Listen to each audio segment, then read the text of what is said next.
How's it going, everybody? This is Globaloutcast, and this is Everyday Nerds. Welcome, welcome, welcome. And today is my co-host is. The Anime Shogun, Today we'll be talking about the live-action One Piece. and how much it was shit. I liked it. Yeah, you would like it.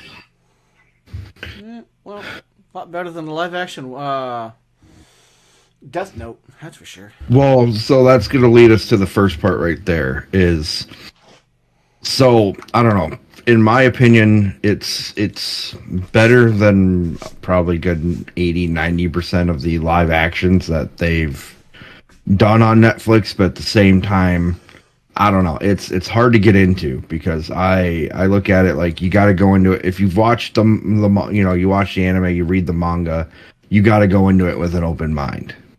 Yep, that much is a given.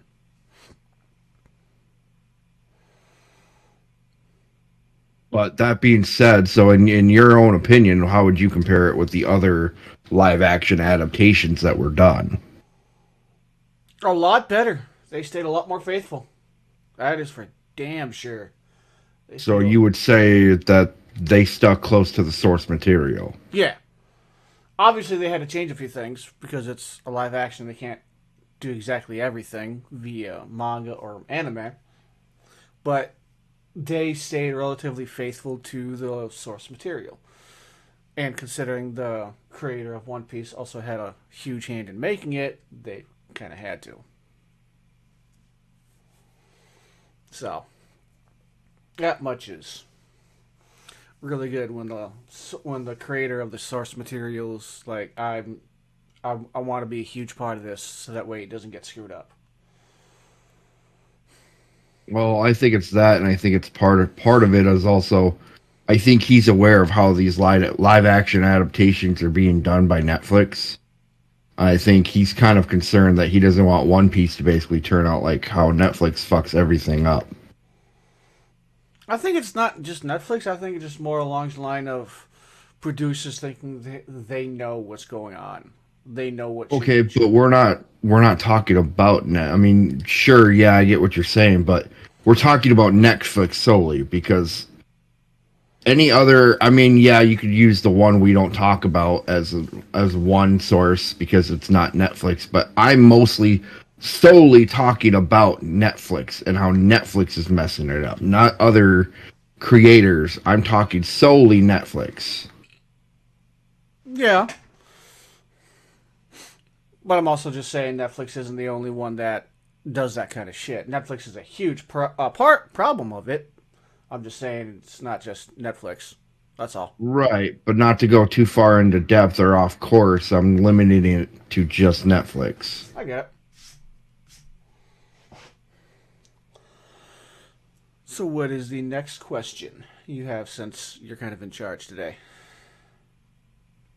Well, discussing about how Netflix messes it up. So then, what's something that completely surprised you, or something that completely just threw you off guard?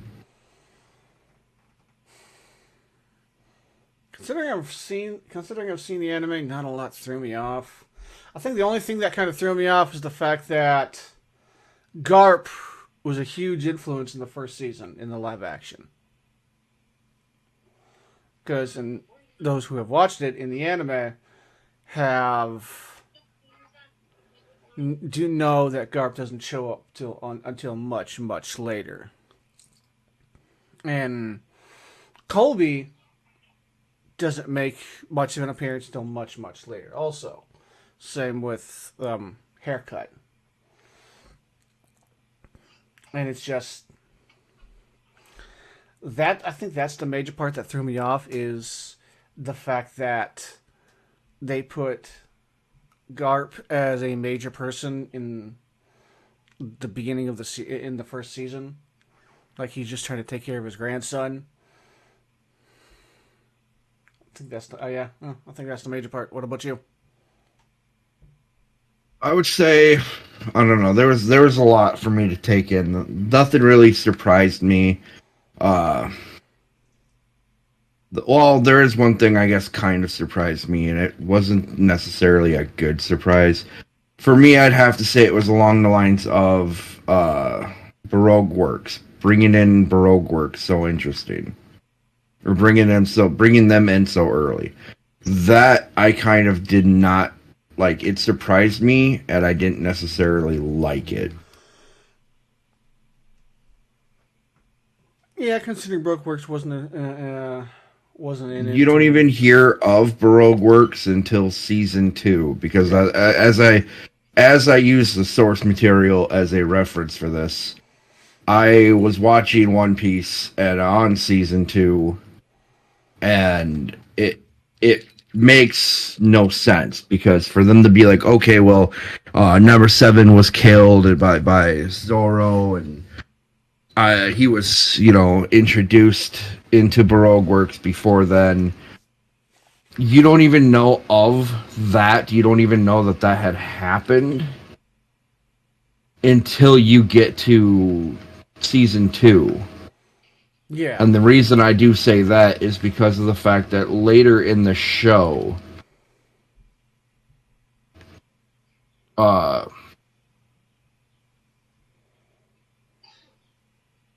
Yeah. later in, I'm thinking here, shut the Ah. fuck up.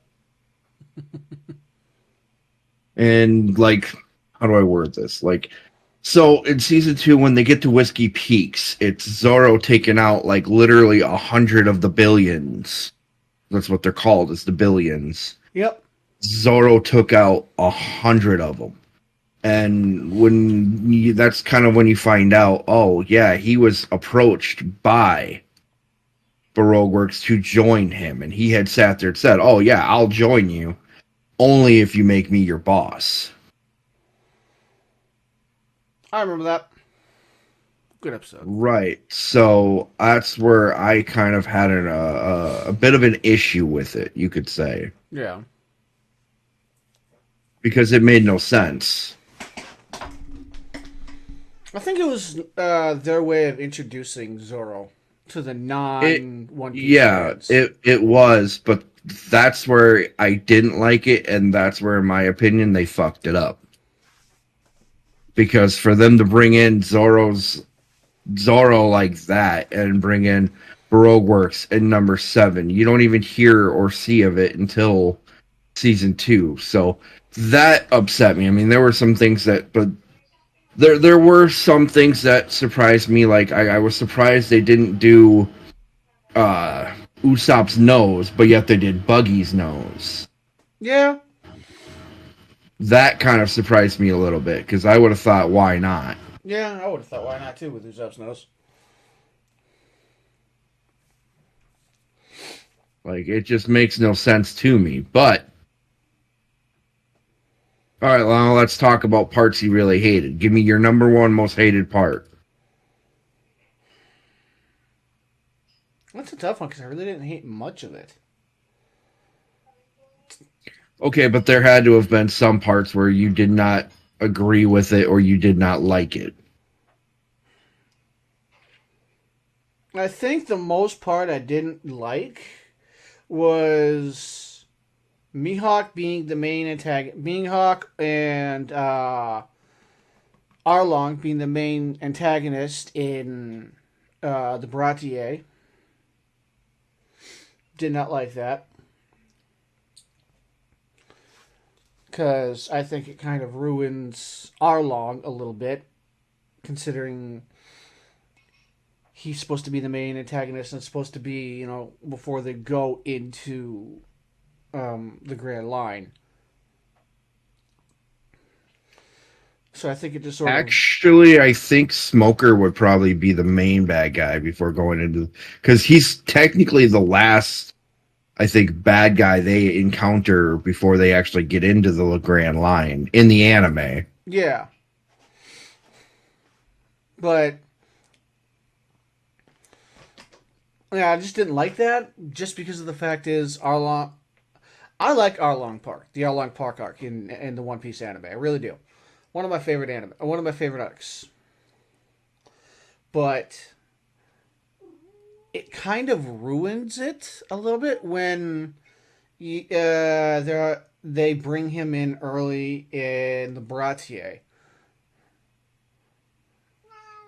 because Mihawk already killed what's his nuts, and while he was talking with Don Garp. Krieg. Yeah, thank you. And he was talking with Garp, and Garp had him go fetch Luffy.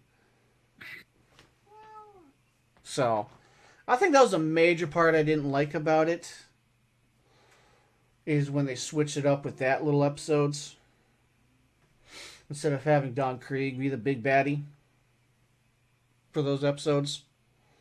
Because I mean, they showed Don Krieg. He got his ass whooped by fucking Mihawk. They could have easily put him in there in those episodes. What about yours?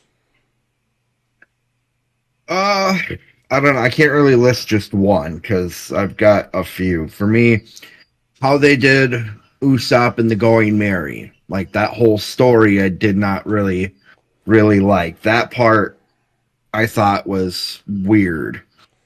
Uh, like you had said with Garp and Hawkeye Mihawk, is Garp essentially being the like main kind of baddie. Yep. That I did not agree with.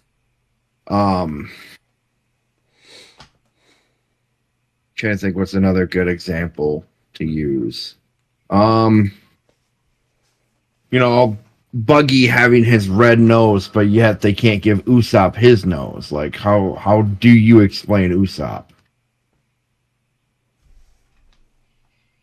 You know what I mean? Yeah. That's that. How can you do Buggy's nose, but you can't do Usopp's nose? The whole story behind the Going Merry. Yeah. It's very nitpicky because when you look at Usopp and you look at his mom and his dad, where were the Usopp pirates? I The think you three saw. kids that followed Usopp. I think you saw a little bit of him when when they were running around screaming pirates. You didn't. Right. That's pretty much about it. And then look at so okay, like there was that scene. There was Captain Kuro and the hypnotist. You don't see the hypnotist. You see Yeah. two henchmen, but not the hypnotist. God, those henchmen were fucking weird. The way they always hissed at you. Just put But in the so there's hypnotist. there's right, there's that. Um I did like how they did Hawkeye Mihawk and Zoro's fight. Yes, that fight was amazing. They did change up how he kind of was communicating with it. Yeah. Like I swear, I promise you, I will never lose another fight again. If that's all right with you, Pirate King. I think they reworded it Yeah, they did. so it wasn't exactly close to the source material, but yet it was. Yeah. Um, there was another part early on that I didn't really like either, too, and it was something with Luffy and Shanks, but Fair enough. yeah. So there are a few things that as I was watching it, I kind of noticed that I being a big One Piece fan, and I noticed that there was issues like. I don't recall because I was just watching this the other day too. When Luffy and Zoro meet Usopp, first thing Luffy does is he pulls a Shanks moment to be like, well, now that you've drawn your pistol, are you ready to use it? Yep, I remember that Like, scene. for me, yeah, they were very, very, and I get they can't put everything in there. They can't completely stick to the to the source material. But that being said, too, I will sit there and say that I wish that they did a little bit more with the Hallmark kind of stuff, like especially with Luffy and Zoro. Like, okay, now that you've drawn your pistol, are you prepared to use it? Pistols are used for action, not idle threats. Like Stuff like that. By far one of my The other favorites. thing I had an issue with that I found was Zoro, Nami, and Luffy literally all in the bar at the Marine base. The very first Marine base, mind you. Yep, yep, yep. I thought that was weird because they don't meet up then. You don't see them then. They're never really in the same place at the same time. They don't really meet up Not in till the Buggy. beginning, they're not. When they get up to Buggy, yes, you see Moji, or you don't see Moji, but you see Kabaji, but you don't see him on his little unicycle. You Yep. don't see Mohaji with the lion. They bring Buggy to the Baratier with Arlong and another fish. I had issues with that. The biggest thing I can sit there and say I enjoyed, but yet I also kind of hated, was the end a little bit. Yep, yep, yep. You know, so to give an example for me, uh the part I liked the most, I'm going to start this off with this. The part I liked the most was the ending. I liked it, but I hated it. I liked it because of the fact that I love Arlong Park. I Mm-hmm. love that arc because it's my favorite. And you really see how dedicated Luffy is to His his crew. crewmates. Yeah. But now that being said, I liked it because I liked that scene.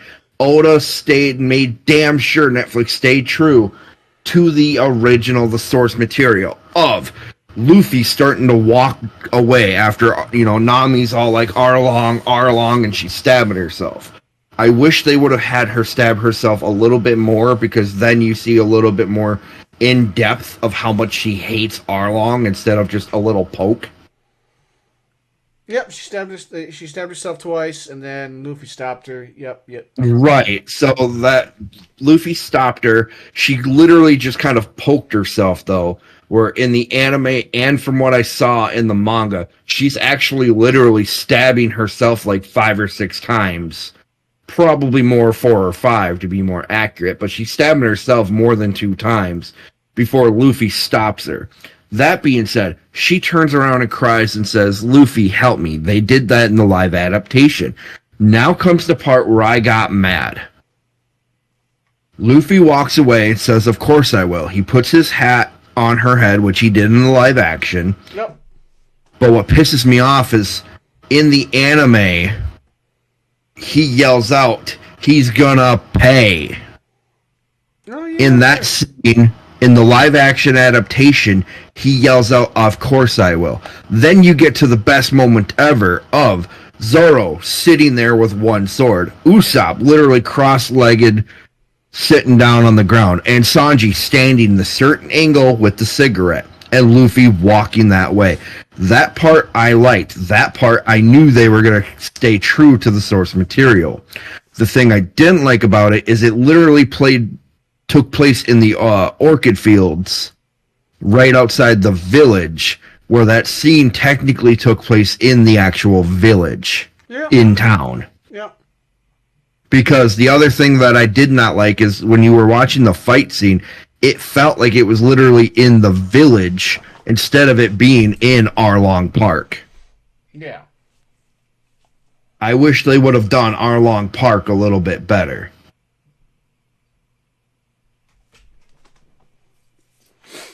Understandably, understandably. That was a good scene, though. Yeah, I will have to admit that was a good scene when they're walking, and it gave me reminiscence of the anime. It was very good. Like I said, I didn't walk away like unsatisfied. I wish they would have done it or stuck to the source material a little bit closer, is all I'm saying. Yeah. I'm not unsatisfied with it, like I said. Being that I've gotten to become a very big One Piece fan, I like it when things stay close to the source material. But now that being said too, like I said, it's one of those like how do I word this the right way? I had to go in it with an open mind. Which is always the hardest one. Exactly. It really is. And it was hard to go in there with an open mind. But I figured why not? I'll give it a chance. I'll give it a chance. Yeah.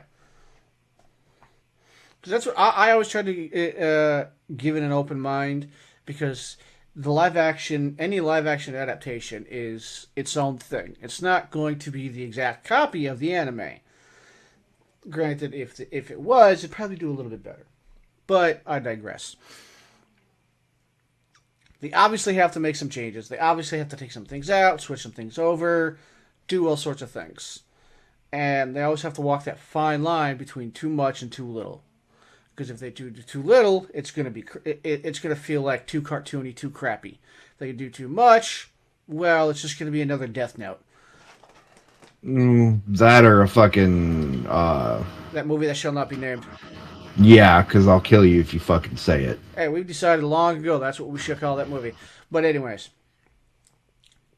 and it's always hard to go in with that open mind, which is what you and I tried to do going into One Piece.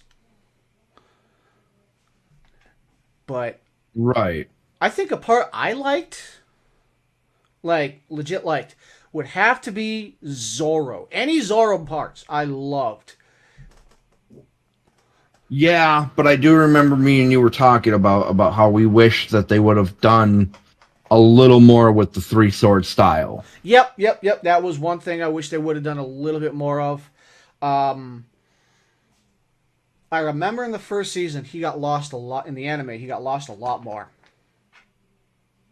So actually, with where I'm at now, he didn't really get lost a lot. He did wander off a little bit. He seemed very confused. You don't actually see him getting lost and wandering off a lot more until you get towards Alabasta Kingdom. All right. Well, then we're still good with that one, because that is by far still one of my favorite moments with Zoro when he gets lost going in a straight line. Yeah. And when I was watching the Zoro and Sanji parts, I loved their banter. Their banter back and forth. I'm sitting there watching it, going, "Yeah, these two make good. These two make good Sanji and Zoro. Their love hate relationship is freaking on point with Sanji and Zoro." Yeah. I think my top favorite moment is when Zoro walked up to Haircut and he goes, "Hey, let's go on Haircut," and just punched him in the face once, and he just fell over. Helmeppo. Yeah. Yep. Like, how's it going, Haircut? Pop. Eh. Yeah, see, that's the other thing I thought was weird too, is how they did that because Helmeppo had the short hair in the anime too. Way before he should have, I thought. Yeah, Zoro never gave him a haircut, essentially. Yeah. Like, that whole scene kind of confused me. Yeah. What was your opinion on Kobe? On Kobe, what about him? What was your opinion on the live action version of him? I thought they did Kobe justice. I thought they didn't do anything wrong with how Kobe was. But if you're going to bring up Kobe like that, I thought how they did essentially Alvida's origin, I thought was not the greatest. Yeah, I didn't like that part either. I totally forgot about that till you brought it up. Because one thing I liked about her was who's the most beautiful creature in the world, and when Kobe finally gets his courage, he goes, "You're ugly," and everyone just stops and jaw drops. Luffy's in the background just fucking dying. So that being said there too, I think how they did Luffy and who they actually had play Luffy was a bit of a challenge. I like how they did Kobe. Mm-hmm. I thought they did Kobe right, but how they introduced Alvida, I'm not hating on the actress. I think she was amazing. Oh yeah, she was amazing for Alvida. But the whole duck-billed mace to me made no sense. Yeah. Never really got that duck-filled mace. I always liked her old club mace. giant club thing.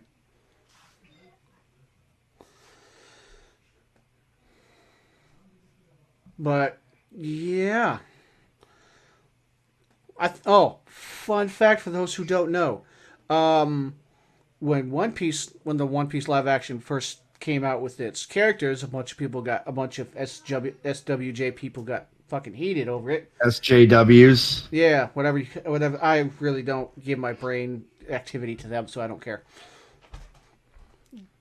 That's fairly understandable. SJWs are They got ups- fucking stupid. they got upset that white people were playing Nami, and every single One Piece fan out there came together and went, "You do know Oda came out and said which character was from which region if they were from here, right?" Yeah, that's actually the first thing I had thought of. Of if you look at how Usopp actually looks African, and it's like, okay, that fits because he's from Africa. Yeah. Luffy, if you look at how they did Luffy in the live action adaptation, it literally looks like he's from Brazil, Yep. which is which works out. Zoro being from fucking Japan, and they actually got a Japanese actor. He's not. I don't think he's fully Japanese. I don't know his whole I know origin. I know he's played in a few other anime ones like Rurouni He's Kenshin. played in a few anime, but I think he's actually part Japanese. Yeah. And they got him to play Zoro, and Zoro's character background is Japanese. But that's neither here nor there. The point is, Nami is from Sweden. Yep. Taz is from France. And they did that right, because Chopper would be from Canada. Yep. And Frankie's going to be from America. Well, yeah, with Cola, come on, what country? Cola and guns. But point is, that's somewhere further down the road we'll talk about. But point is, there's a fucking video that came out that I laughed at, and it says people who are watching the One Piece right now, the live action adaptation, and they're watching it right now for the plot, and the plot is Nami's boobs in the live action adaptation. And I'm sitting here like, yeah, I'd probably agree with that. I forgot which. I forget which one. Which country was Nami? Not Nami, but Nico Robin from. I don't know that they fully said what she was from yet. Okay, I'd have to. If anything, I'll have to look it up. Yeah, like I said, I don't know for sure that they had said where she's from. She's somewhere with archaeology, so somewhere. Nico Robin is one of my favorite characters. So is Jamie Lee Curtis's. Yeah, that's because Jamie Lee Curtis is a badass. But now that being said, being that we've talked about that, now comes the fun part of who would you have be in future episodes. I mean, there's already talks about them wanting to do Tony Chopper, and I think that is going to be a bit of a challenge. They'll have to animate him, of course, him and probably Jim. Well, no, seeing how they did the Fishman, they won't have much of an issue doing Jimbei. Mm-hmm. But that being said, too, I would definitely say I would, of course, with Jamie Lee Curtis, she couldn't do Nico Robin because she's too old. Perfectly understandable. But if I honestly had to sit there and say, I think I would like to see her as a Dr. Correja. Oh, hands down, Dr. Correja. Hands down. Like, especially if they animate Chopper, oh my god. I would want to see her as Dr. Correja for sure. Hands down. And I would love to see her chasing fucking Chopper around Drum Kingdom's castle with literally fucking maces and spears and swords and axes, and she's all just yelling at Chopper. Yep. That being said, I would also want Alan Richardson as Frankie. I think he would have a good build for Frankie. Oh yeah, hands down. Not to mention he could bring out his old Thad. Yeah. Yeah, he would basically bring out a fad with that, which I think would be worth it. But It I would would be also worse. have to ask who could play a Dr. Hirlook, Chopper's dad, essentially, Ooh, that is a good one, guys. I don't know. because you'd have to have somebody to play Vivi, Yep, yep, yep, and good luck with that. That's going to be a bit of a handful. yep. That's gonna be a huge challenge, especially with how big how big season 2 is. Yeah, you're going to have to bring in people for Chopper, for Frankie, for Nico Robin. You're gonna have to bring in, and that's it. That's something we'll probably visit somewhere in a later date if they still follow through with everything. Yeah, because Netflix has been known to be like, "This is a great show. We're making money," and it's canceled. Yep, that and you can't put all the hate on them for this too. Or turns out that they bomb and Oda pulls the plug. Yep, yep, yep, yep, yep. I am pretty sure Oda is the big man on campus when it comes to One Piece in the Netflix area. That's why like me and you were literally gonna fight over that because of the whole thing of I truly doubt Netflix is going to get away with essentially whatever they want. Oh, I agree on some things, but at the same time, I can also guarantee you Oda isn't going to let shit happen no. because I think One Piece is so much of his baby. That's why, like I said, I think that Netflix is kind of trying to put their own spin and their own shit on everything. And I don't think Oda's gonna, because once you watch it, you can definitely see where Oda turned around, and I'm not saying he did do it, but you can definitely see the parts where it looked like it stuck to the source material. So clearly, the parts where Oda did it right. Yep. Then you can see the parts where it feels like Netflix is trying to get their say into it too. Yeah. A little bit.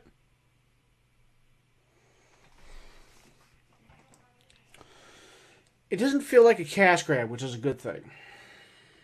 Right. It doesn't feel like a cash grab. It doesn't feel like Netflix is literally putting their paws into it and literally fucking it up just themselves.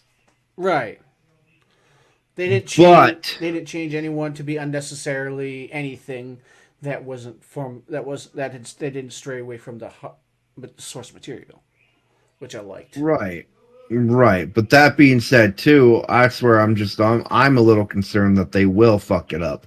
And they will try to do it their way and they're gonna fuck this up and we're not gonna have a live action adaptation. But That is a that's valid. where, like I said, I don't know. We'll see what the future holds. That is a valid reason. Anyways, it is time for us to go. Now, kids, I want you all to remember as we're getting ready to leave here that the One Piece is real. And also remember what the One Piece. Also remember what One Piece tells you. Fuck the government.